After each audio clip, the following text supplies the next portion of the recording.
وبه نستعين. الحمد لله الذي تفرد بكل جمال وكمال، ولا ند له سبحانه ولا مثال.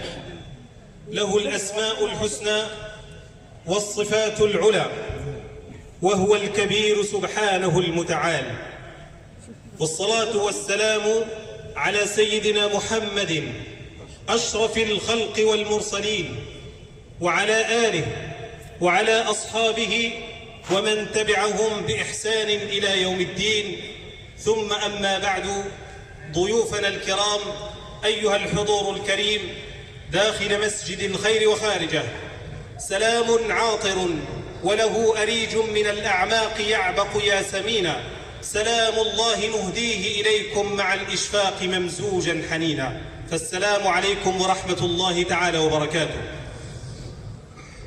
الكلمات تقل والعبارات تضمحل للتعبير عن الفرحة الغامرة والسعادة الكبيرة بقدوم شيخنا وأستاذنا سيدي سعيد الكمالي حفظه الله. وإني لأرمق هذه الفرحة الغامرة في عيون من حضر داخل المسجد وخارجه، ولا شك ولا ريب ولا مرية أن القلوب أكثر فرحة وأكثر ابتهاجا بهذه الزيارة المباركة.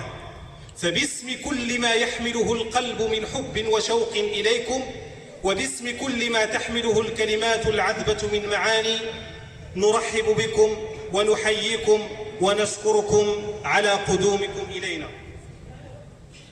تحيا بكم كل أرض تنزلون بها كأنكم في بقاع الأرض أمطار، وتشتهي العين فيكم منظرا حسنا كأنكم في عيون الناس أزهار.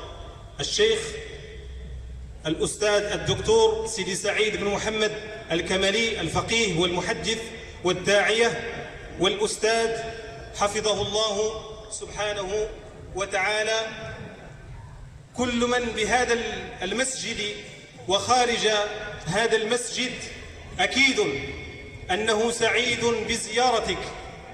حتما نتوق شوقا لسماع حديثك العذب، حتما سنتفاعل مع حديثك سيدي سعيد، فإن صحبتك تسعدنا ونرجو أن تسعد بصحبتنا.